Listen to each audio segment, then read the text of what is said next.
Oui, les menstrues sont un facteur important pour la procréation, mais beaucoup d'hommes disent aujourd'hui que lorsque la femme est en menstrue, eh bien, il faut rester loin d'elle. Il ne faut même pas lui permettre de vous approcher, il ne faut même pas lui permettre de vous faire à manger. C'est toute une philosophie qu'on entretient autour de ce phénomène.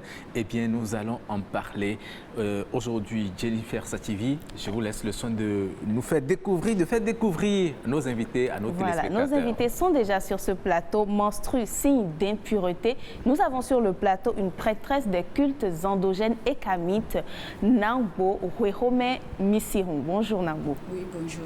Merci d'avoir accepté notre invitation. C'est un plaisir. Et nous avons également la science juste en face, le gynécologue obstétricien Dr Shakiru Lawani. Bonjour également. Merci. Roch au téléphone. Oui, docteur Shakiru Lawani, il a tout dit sur ce plateau.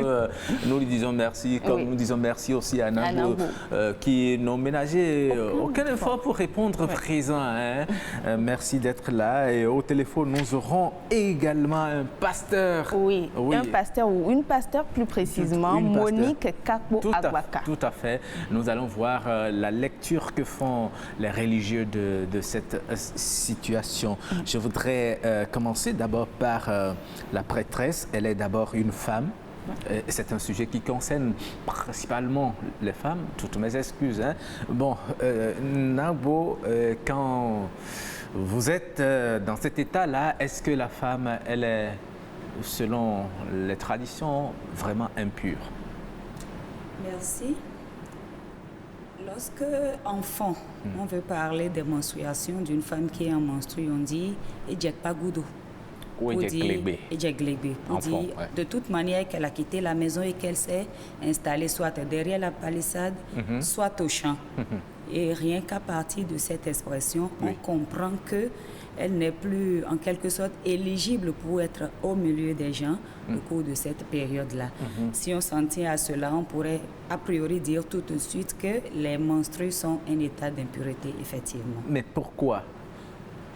Alors, pour répondre à cette question, il faut déjà remonter à l'anatomie occulte de la femme.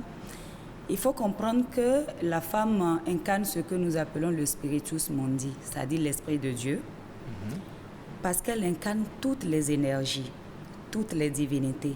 Vous voyez bien qu'elle est capable de donner la vie. Bien sûr. Voilà. Et toutes ces énergies que la femme incarne, en fait, se regroupent en 4 grandes. On parle des 4 éléments, l'eau, le feu, l'air et la terre. Vous voyez, il y a un 5e élément qui est non révélé. Et lorsque la femme, puisqu'elle incarne tout cela, capable de donner la vie, à tout moment, ces énergies-là sont en intense activité. Vous comprenez que si cette activité est récurrente et permanente, ça risque de conduire à l'auto-désintégration de la femme, ce qui serait dangereux. C'est pour ça que par ce phénomène naturel, elle est amenée à tuer ces énergies en elle pour une renaissance. En quelque sorte, elle ne rejette pas les menstrues, le trop-plein de l'activité intense de ces énergies-là qu'elle incarne en elle. D'ailleurs, on y reviendra certainement. Chacun des jours, des 5 jours des menstruations, représente l'écoulement d'un type spécifique d'énergie donnée. Ah bon? Oui. D'accord, nous allons en parler. N'oubliez surtout pas. En tout cas, moi, je ne vais pas oublier, je vais vous le demander. Voilà, ça nous intéresse. Donc, voilà, docteur, vous êtes en face. La science, d'après vous, est-ce qu'on peut considérer la femme en menstruation comme étant impure ou comme étant un être à mettre à part? Bon, je ne crois pas on va dire que la femme est impure. C'est un mot un peu dur pour moi, parce que nous devons savoir que la menstruation, c'est la desquamation de l'endomètre, c'est-à-dire là où l'enfant devait se nider, devait être pour se développer. C'est cette desquamation, c'est un problème cyclique. Vous voyez, au début, l'organisme, l'utérus, se prépare à une implantation, c'est-à-dire un œuf qui doit s'implanter pour se développer, pour avoir un enfant. Dès que cette implantation, cette nidation n'est pas arrivée ou n'est pas possible, la femme, elle saigne. Donc, c'est un problème cyclique. Vous voyez, c'est comme ça. Donc, moi, je ne pense pas pourquoi on va dire que la femme est impure. Mais tout à l'heure, Nagbo a expliqué que c'est le trop-plein d'énergie qu'elle expulse. Non, ce n'est pas le trop-plein d'énergie. Je peux vous dire, même aujourd'hui, il y a des femmes qui ont ménopausé. Si nous voulons, en tant que médecin, permettre qu'elles puissent avoir des règles, avec des médicaments, elle peut avoir les règles. C'est un problème hormonal. Je vous dis. Fraîchement ménopausée ou bien ménopausée il y a des années? Quel que soit l'âge. Ah bon? Elle peut avoir des menstrues, l'essentiel c'est les médicaments. Parce qu'il y a des hormones qu'on produit, que la femme produit. Il y a l'oestrogène, la progestérone, je peux parler de l'influence de la FSH, de la ALH. C'est en fonction de ces hormones qu'il y a une desquamation. C'est-à-dire, l'organisme se prépare à avoir une grossesse, une natation, un développement d'un œuf. Quand ça ne se fait pas, il y a chute de la progestérone. 3 jours, 5 jours après, no go, vous devez avoir des règles. C'est comme ça que ça se passe. Donc vous ne considérez pas la femme en menstrue comme étant dans un état d'impureté. Mais excusez, hein, vous êtes musulman. Oui, je suis d'accord. Vous permettez que j'embraye sur ce terrain. Il y a beaucoup de musulmans qui n'acceptent pas que la femme en menstrue les approche. Quand elle est en menstrue, eh bien, elle reste éloignée. Comment expliquez-vous alors normalement, une femme qui a ses règles, il y a un certain nombre de choses qu'on vous demande de ne pas faire. Je vous donne l'exemple simple. Vous ne pouvez pas prier. Vous ne pouvez pas jeûner. D'accord? Même si vous allez à la Mecque, il y a un certain nombre de choses que vous ne pouvez pas faire. Ça, c'est normal. Mais ma femme, parce qu'elle est en menstrue, je ne peux pas manger. Ma femme, par exemple, elle ne va pas rester chez moi, je ne vais pas l'éloigner. Vous comprenez? C'est un phénomène naturel. Pourquoi on va dire qu'elle est impure? On sait que dans la littérature, les gens pensent que la femme qui a ses règles est impure. Je suis à bonne mémoire, même en France, pour cultiver les champignons, on interdit aux femmes d'y être au cours de la récolte. Parce qu'ils pensent que ça va pourrir beaucoup plus vite. Au niveau de la religion, il y a un certain nombre de choses. Mais c'est un phénomène physiologique et cyclique. D'accord. Donc il ne faut pas donner, selon vous, autant d'importance que cela à ce phénomène-là? Oui, non. Moi, je peux donner beaucoup d'importance. Exemple, en fonction des débuts de tes règles, que nous pouvons vous aider à avoir un enfant. Pour vous dire qu'il faut avoir des rapports sexuels telle période. En fonction du cycle, si vous avez un cycle de 22 jours, 23 jours, 25, 26 jours, c'est en fonction de ça qu'on vous donne des conseils pour avoir des rapports sexuels et avoir un enfant. Donc c'est un repère pour nous.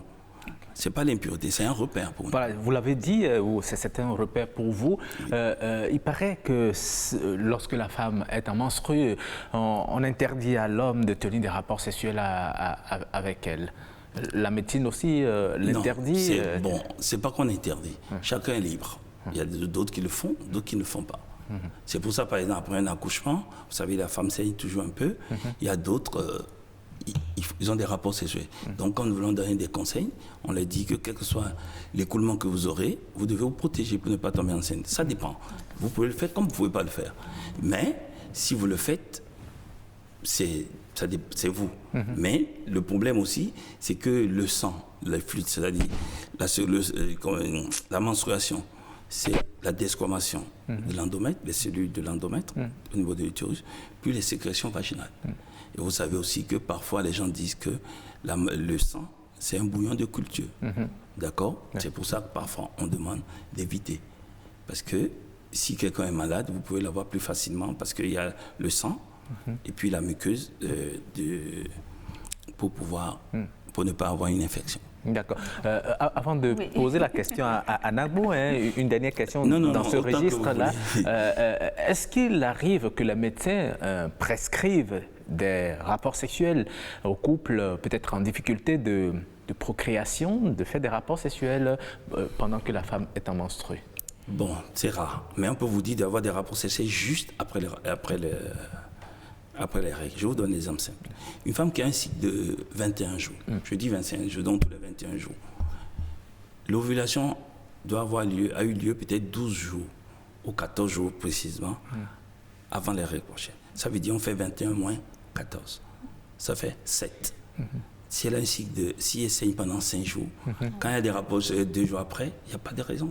Même s'il y a des rapports le 5e jour ou le 4e jour, même pendant les règles, elle peut tomber enceinte. Pourquoi? Les spermatozoïdes ont une durée de 2 jours à 5 jours. C'est vrai qu'avec le fluide, le sang, s'il y a des spermatozoïdes, il peut descendre plus facilement. Ils sont passés à 5 jours de vie maintenant? Non, oui, il y a d'autres, il y a des espèces, c'est 2 à 5 jours. Par contre, l'ovule, c'est 24 heures. Hein, c'est pour ça qu'on demande d'avoir des rapports sexuels. Si vous voulez avoir un enfant, je profite d'avoir des rapports sexuels tous les jours, tous les 2 jours, parce qu'on est sûr que si vous faites tous les 2 jours, il y aura toujours des spermatozoïdes dans la cavité utérine pour qu'un œuf, ou je dis un œuf, c'est-à-dire un follicule, puisse venir pour qu'on puisse avoir une fécondation. Alors, merci pour vos explications. Quand vous suivez, on se rend compte qu'au niveau de la science, il n'y a pas tant de danger que ça pour une femme en menstruation. Mais qu'est-ce qui explique, Nangbo, cette façon d'isoler la femme? Est-ce que c'est ce trop-plein d'énergie-là qui peut être risqué pour les religions, les cultes endogènes? Merci. Avant toute chose, je voudrais dire que je suis peinée d'entendre le docteur dire que ce n'est pas un trop-plein d'énergie. Ce genre d'affirmation... Alors, je m'en tiens à cela et je vous réexplique que tout à l'heure, le docteur disait que c'est une vie qui se prépare et qui ne prend plus corps finalement et ça se désintègre. Je vous l'ai dit, chaque homme incarne les 4 éléments et ça démarre depuis l'intérieur, le sein, depuis l'appareil génital de la femme. Lorsque cette vie se prépare et ne prend pas corps, elle se désintègre. Ça veut dire que tous les éléments, toutes les énergies qui étaient ébranlées pour assurer chacune leur portion dans l'humain qui devrait prendre corps, doivent se désintégrer, c'est naturel. Il a trouvé des mots de son jargon pour l'expliquer. Moi, je trouve les miens. Alors, au cours du premier jour, c'est le feu cosmique qui s'écoule. Vous êtes en train de donner les explications, les 5 jours. Le second jour, c'est l'air. Ensuite vient l'eau. Ensuite la terre. Et le 5e jour, c'est souvent des traces. Avant d'en arriver à... Il y en a qui vont jusqu'à 7 jours. Oui, c'est qu'il y a un problème. On considère que ça, là, ce sont des traces. C'est qu'il y a un problème. Même du 1er au 4e jour, quand ça ne coule pas bien, c'est que ça a des répercussions sur la vie du couple. Ah bon? Mais avant d'en arriver là, lorsque le sang s'écoule, il y a des éléments qu'on appelle en spiritualité des hyper-méta-proto-éléments. C'est des types d'oligo-éléments qui sont à l'état passif. Vous voyez? Et au contact de tout ce qui vibre à l'état actif, ils absorbent leur énergie pour équilibrer. Il y a échange d'énergie. Lorsque, par exemple, l'homme côtoie son épouse, il y a échange d'énergie, ça baisse le taux vibratoire de l'homme. C'est naturel. Parce qu'il y a le moins et il y a le plus. À cette période-là. À cette période-là. C'est pour ça aussi que dans nos traditions, on refuse à la femme de s'approcher des divinités. Parce que dans le processus d'érection des entités, il y a de ces oligo-éléments-là qui sont à l'état actif, mais qui sont conditionnés et programmés. Quand la femme les approche avec son lot de passifs, elle absorbe, voilà. Et elle les désactive. Elle, pour pas les désactive, mais elle diminue leur taux vibratoire à cette période-là. C'est pour ça que les gens n'aiment pas, que les gens disent que c'est interdit.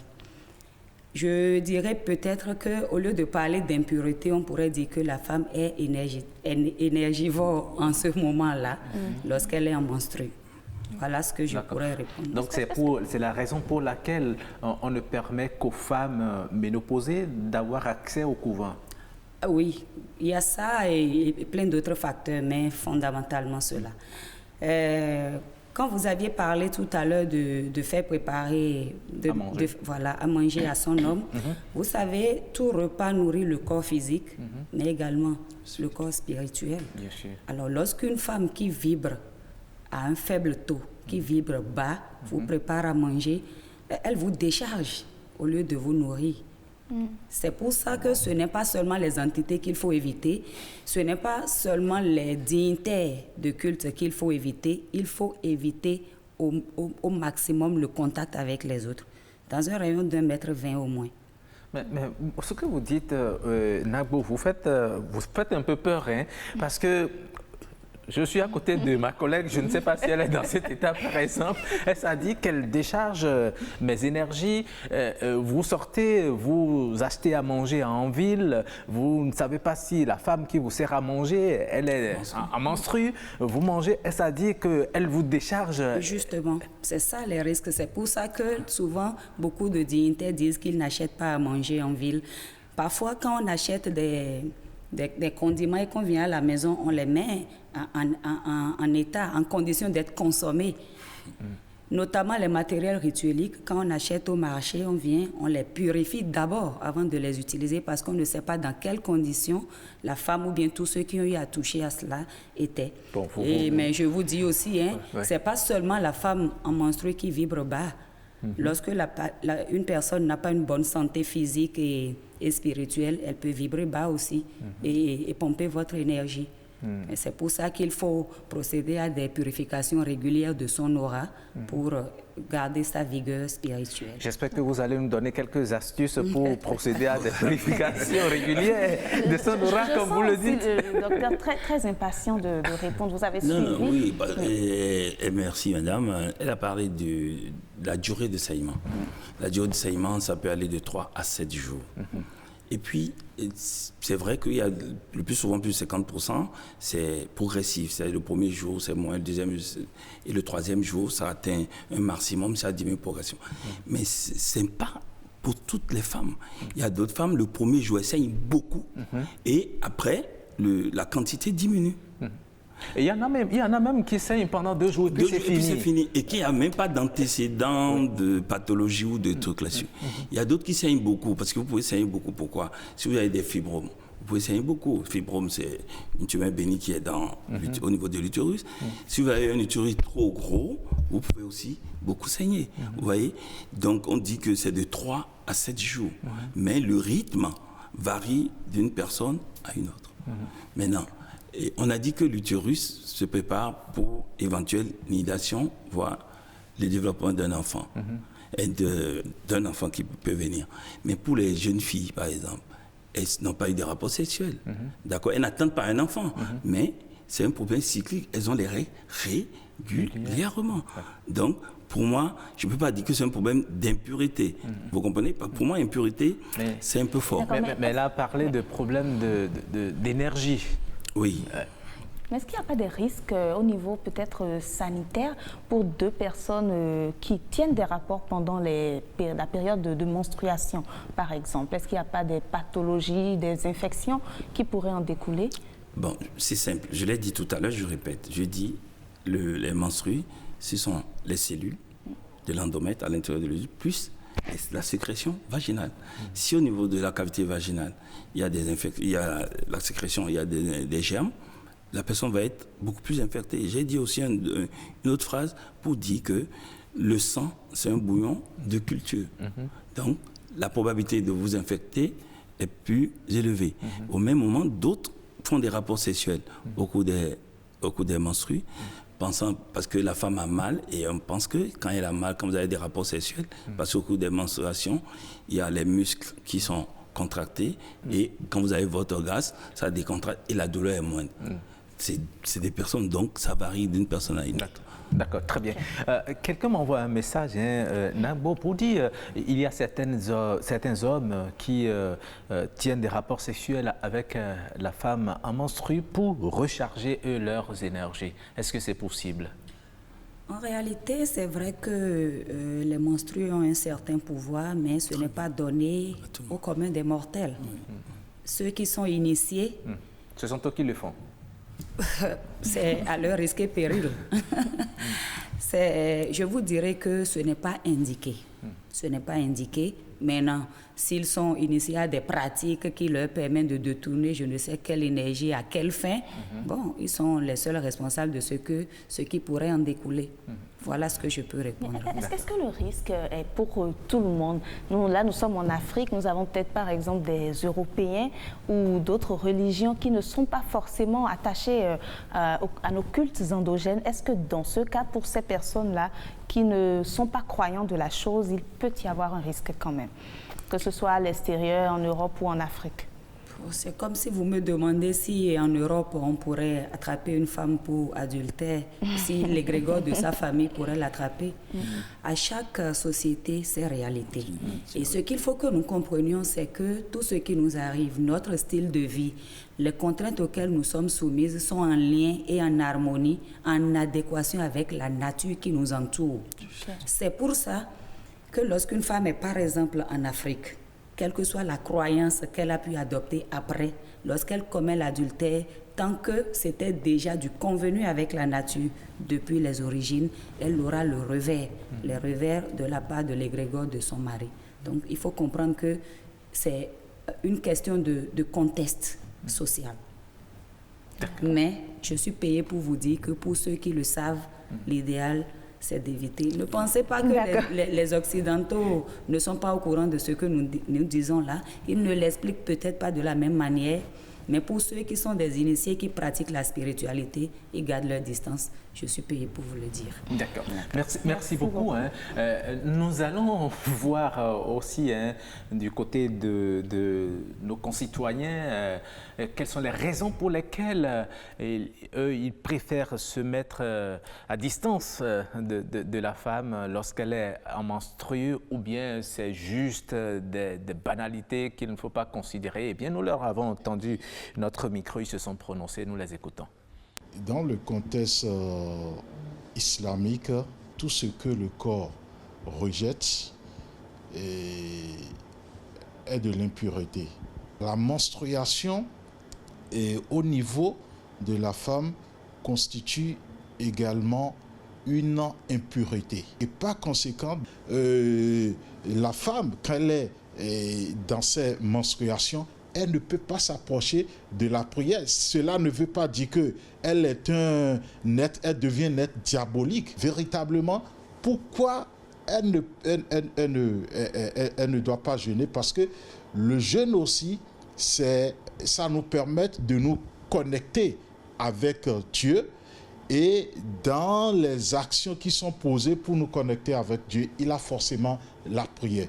L'homme peut cohabiter avec sa femme, c'est-à-dire ils peuvent partager le même lit, s'asseoir, manger ensemble, discuter en famille, mais il ne peut pas tenir des rapports sexuels avec sa femme pendant qu'elle est en état de menstruer.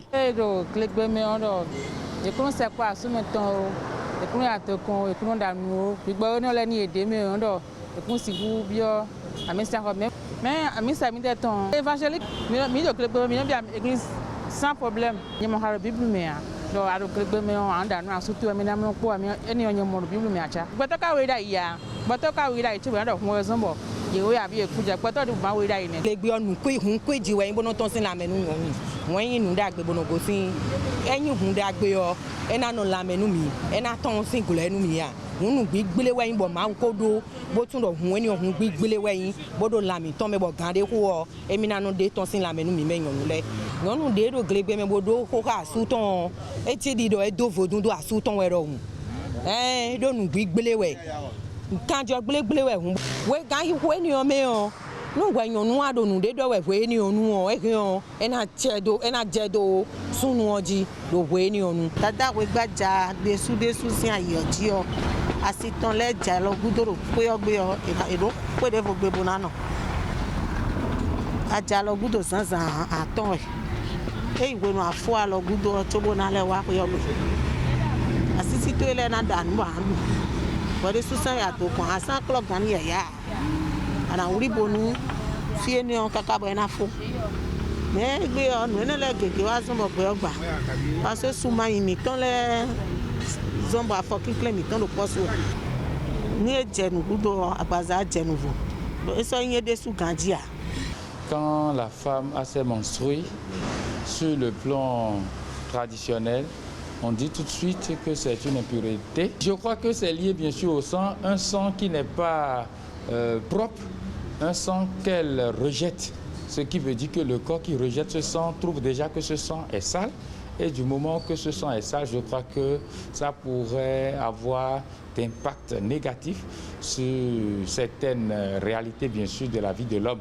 Et c'est certainement pour cette raison que, surtout dans la tradition, une femme qui est dans cet état ne doit pas du tout s'approcher de son mari, ou le mari aussi ne doit pas s'approcher d'elle, elle ne doit pas lui préparer à manger. Je crois que c'est justement pour cette raison-là.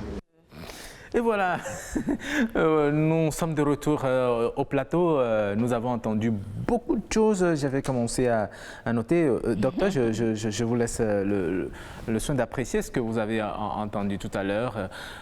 C'est vrai que certains sont revenus sur ce que vous avez eu déjà à dire, mais il y a eu des compléments.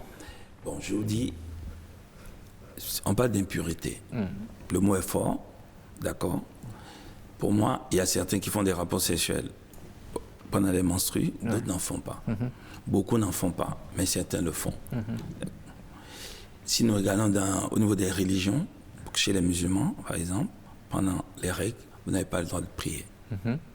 Vous n'avez pas le droit de prier. On ne prie pas. Chez les musulmans. Chez les musulmans. On ne jeûne pas. Il y a dans la Voix Pop une dame qui a dit chez les Célestes, on ne vous permet même pas de rentrer à l'église, mais chez les évangélistes, eh bien, on leur permet d'entrer, de prier comme si de rien n'était. Je dis le mot impureté est très fort, sinon il faut trouver un autre mot beaucoup plus léger. C'est-à-dire quand la femme est en règle, en menstruation, elle ne prie pas, elle ne jeûne pas, même si elle va à la Mecque, il y a des rituels qu'elle ne peut pas faire. C'est comme ça dans d'autres religions comme ça.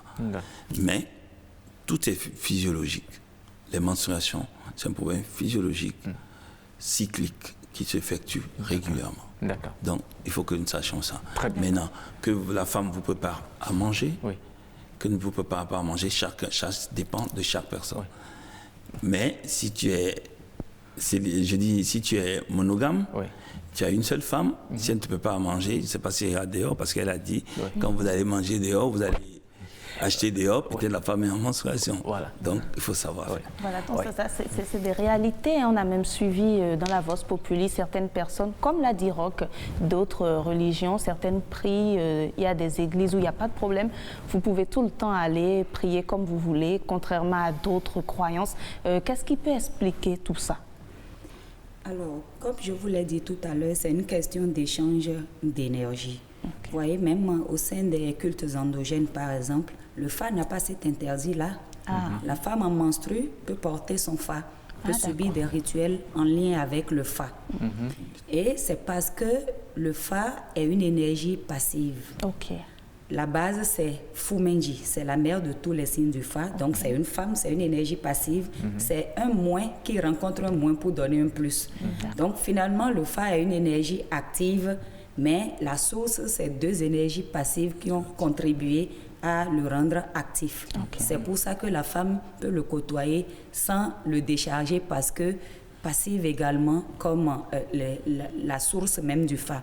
C'est vrai qu'on raconte dans le milieu une histoire qui dit qu'il y a eu incendie dans la maison du Bokono et la dame qui était nourrice a pris son enfant et a couru, et la femme qui était en menstrue a sauvé le fa les chapelets de son mari, et que c'est depuis ce jour-là que le fa a dit la femme en menstrue, moi je l'adopte.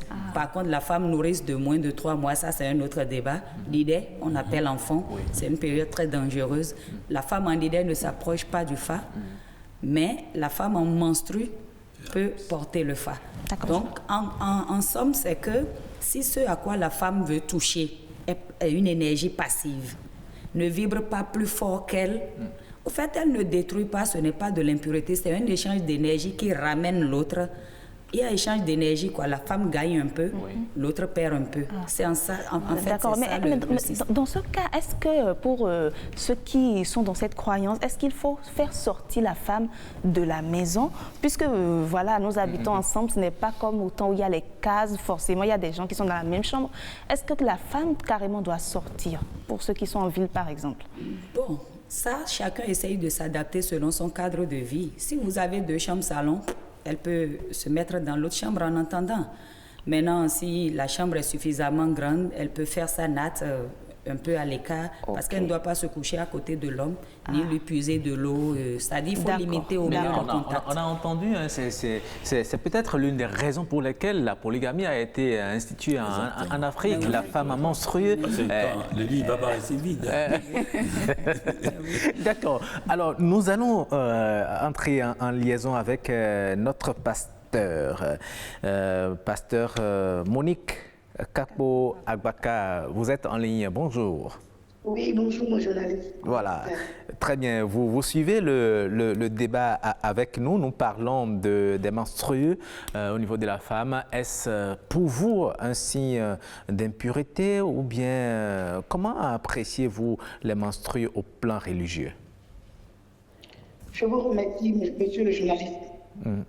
Selon l'Ancien Testament, la Bible nous dit là que quand une femme est en menstrue, elle est dans l'impureté.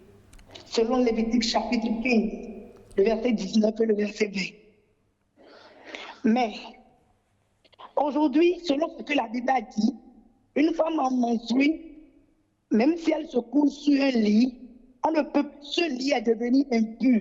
On ne peut plus s'approcher de ce lit, selon l'Ancienne Alliance. Une femme en menstrue qui s'assoit sur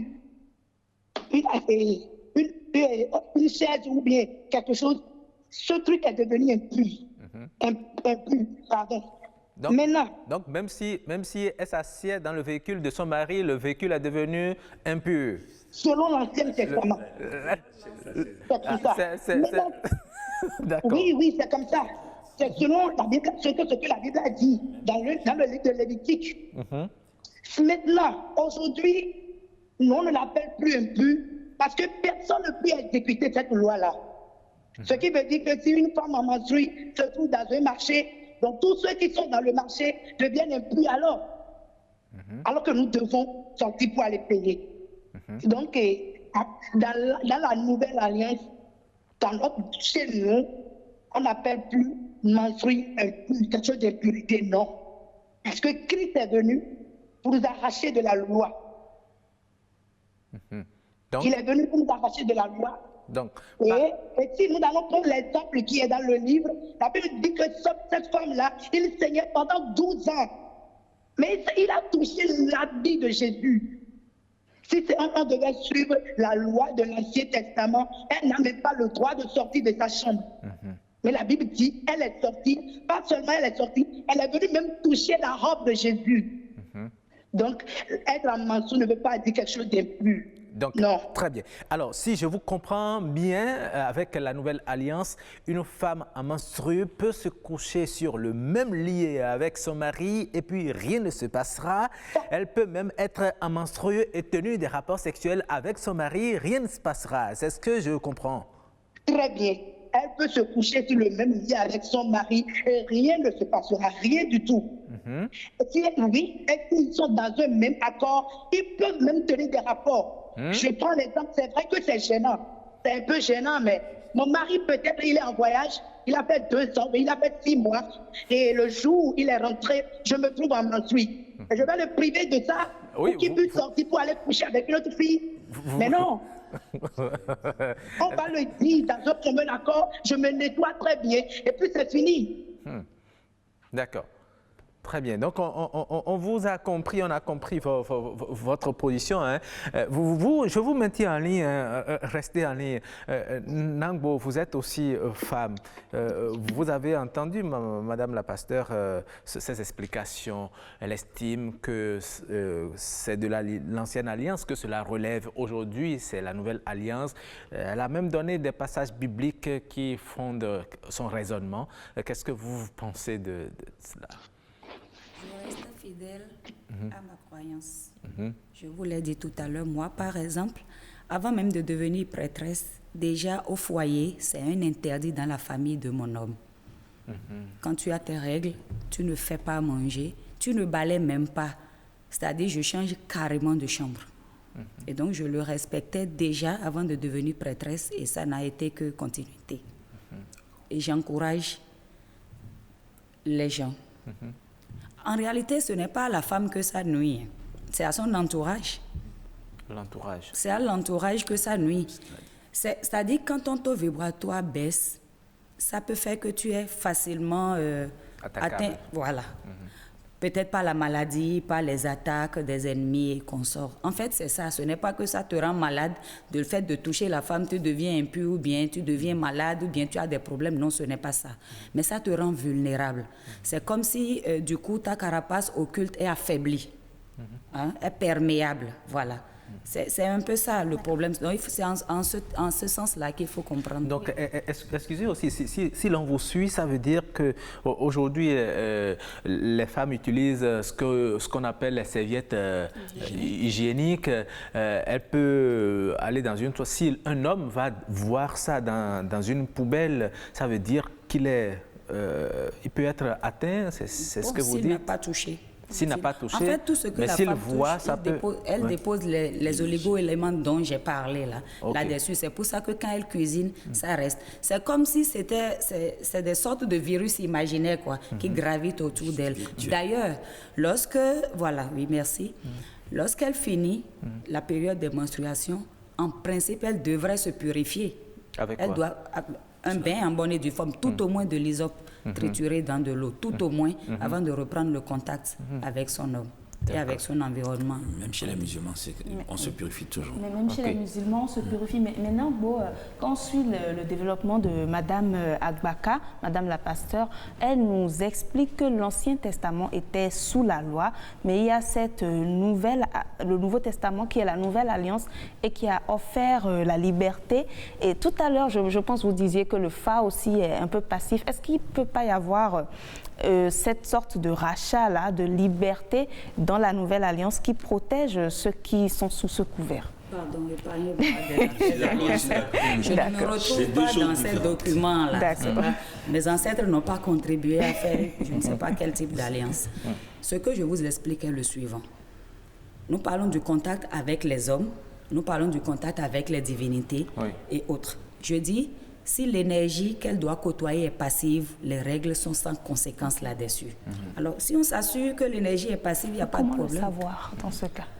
C'est en étant dans le milieu. Moi, par exemple, c'est parce que je suis dans le milieu que je sais que le Fa est une énergie active, mais puise son activité sur la base de 2 énergies passives. Très bien. Alors, Madame Pasteur, vous êtes en ligne, hein?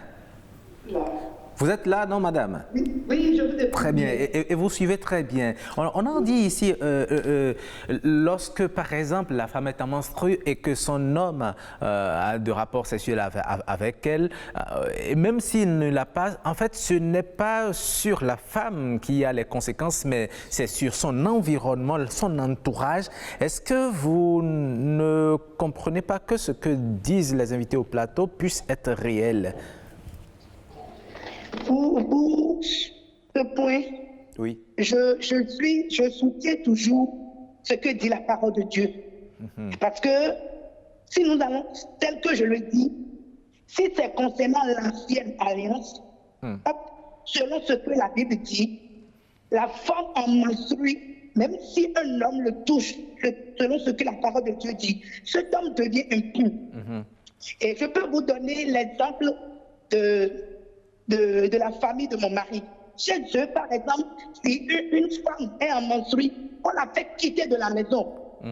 On la met au dehors, ils ont conçu une autre chambre là-bas pour ces gens de femmes. Mais depuis plus de 20 ans, eux-mêmes là, cette chambre-là ne fonctionne plus. Et les mêmes femmes se retrouvent dans la maison. Et j'ai posé la question à mon mari, qui vous a dit de ne plus pratiquer? Il me disait que l'homme est dans la chair. Au moment où d'autres s'efforcent de pouvoir pratiquer, il y a d'autres qui n'arrivent pas. Donc c'est pour vous dire que c'est à cause de la liberté que Christ nous a franchie. C'est une affaire de compréhension. Oui, c'est une affaire de compréhension. Merci beaucoup, madame. Merci. Nous allons lire rapidement quelques messages que nous ont envoyés les téléspectateurs. Il y a madame Gisèle Dantino qui dit ceci. Bonjour à vous. Le sujet est très intéressant. À mon humble avis, les menstrues ne rendent pas la femme impure. Cela fait partie de la physiologie féminine. Ces croyances sont des préjugés de nos grands-parents qui disent qu'on ne fait pas à manger à son homme étant en menstrue. on ne touche et permet de stigmatiser la femme. Nos traditions africaines tendent à exclure les femmes de la vie sociale pendant cette période. Les pratiques endogènes et occultes sont les lieux où ces pratiques sont encore de mise. Quand les hommes vont manger dans des restaurants, demandent-ils si la cuisinière est en menstrue avant de consommer le repas servi? En tout cas, c'est ce que m'inspire votre sujet. Voilà. Un message de Nassara Estelle qui dit c'est relatif cette affaire. Vraiment, est-ce que quand il va au restaurant, il demande si la femme qui a préparé est en menstrue? C'est vrai que c'est un état pas trop reluisant pour les femmes et aussi pour les hommes. Et aussi les hommes imaginent ce que cela peut être, c'est tout. Et c'est autour de ça que chacun essaie de donner son avis par rapport au ressentiment qu'il a. Bien au contraire, quand la femme est en menstrue, elle devient encore jolie, bien belle et attirante. La femme se sent encore fraîche et renouvelée quand ça vient. Et il y a le lieutenant-colonel Romuald Botton qui dit ceci: les règles pour moi, le médecin n'a rien d'impur, c'est juste une évacuation de débris non fécondés, donc c'est comme faire pipi ou faire caca ou cracher quand on est enrhumé. Je crois que l'on empêche la femme de faire certaines choses parce que les règles, c'est le produit de la fécondité non aboutie. La fécondité est considérée comme une étape importante et spéciale et si elle n'aboutit pas, on considère qu'il ne faut pas négliger les déchets qui en découlent. Ces déchets sont en quelque sorte sacrés et la femme, durant cette période, est fatiguée. Donc, les anciens ont trouvé l'astuce pour la reposer, qui est de lui interdire certaines choses. Voilà. Est-ce qu'il ne faut pas... vous voyez toujours qu'on... Non, parce que beaucoup de personnes estiment, on lit beaucoup impureté, et c'est ce que beaucoup se disent. Alors que quand vous suivez, vous parlez plutôt d'un trop-plein d'énergie. Voilà. Donc, est-ce que ce qui est évacué est un déchet, vraiment, comme on nous le dit? Alors, je persiste à dire que les menstrues ont une valeur spirituelle. D'accord. Ce n'est plus un secret pour personne que c'est en lien avec le cycle lunaire. Enfant même, certains disent « Amonsuntoya ». Oui, effectivement. Pour demander si tu as... Voilà. Alors, donc, vous comprenez avec moi que ce n'est pas que physiologique, quoi. D'accord. Ok, docteur, vous avez également suivi et la pasteur et les messages. Vous avez certainement des choses à dire. Et je vous dis, le mot impur, c'est trop fort. Je veux vous dire les gens. Mais les rapports sexuels au cours des menstruations, il y a deux choses. Pour certains le font, on ne peut pas l'interdire parce qu'ils pensent que ça diminue la douleur de la femme. Mais il y a un inconfort, ça je vous dis. Il y a un inconfort. C'est un bouillon de culture, le monsieur peut avoir des infections. Et même au niveau de l'inconfort, quand vous avez des rapports sexuels, vous salissez tout. Au même moment, vous savez, vous dites on ne fait pas, il y a des moments où vous faites des rapports sexuels et à la sortie vous vous rendez compte qu'il y a du sang. Vous avez fait quoi? Vous avez sauté? C'est déjà, parce que les règles ont commencé. C'est déjà fait. C'est déjà fait. Tout ce qui est fait est vraiment fait. Vous voyez, c'est inconfort. Mais il faut que les gens sachent que sur le plan religieux, c'est vrai, on a dit que c'est impur. Et on ne fait pas de prière, même chez les juifs. Hein, il n'y a pas de jeûne, il n'y a pas de prière, il y a un certain nombre de choses qu'on fait. C'est vrai, comme l'a dit, l'Ancien Testament a dit, on ne touche rien. C'est 7 jours. C'est 7 jours. C'est 7 jours. Vous voyez? Merci pour beaucoup. Moi, mais ce que vous devez retenir, c'est un problème physiologique. Merci beaucoup. Et attends, je voulais dire que même une femme de 65 ans, on peut lui prescrire des médicaments. Et après, à la fin, 5 jours après, elle aura serré. D'accord. Malheureusement, le temps est complètement parti. Elle n'a qu'à poser la question et je vais répondre après. Non, mais les téléspectateurs aussi seront certainement intéressés. Vous allez nous balancer la question après. L'heure est complètement partie. Vous allez continuer le débat dans les coulisses. Merci beaucoup, Madame Nangbo Wehome Mission.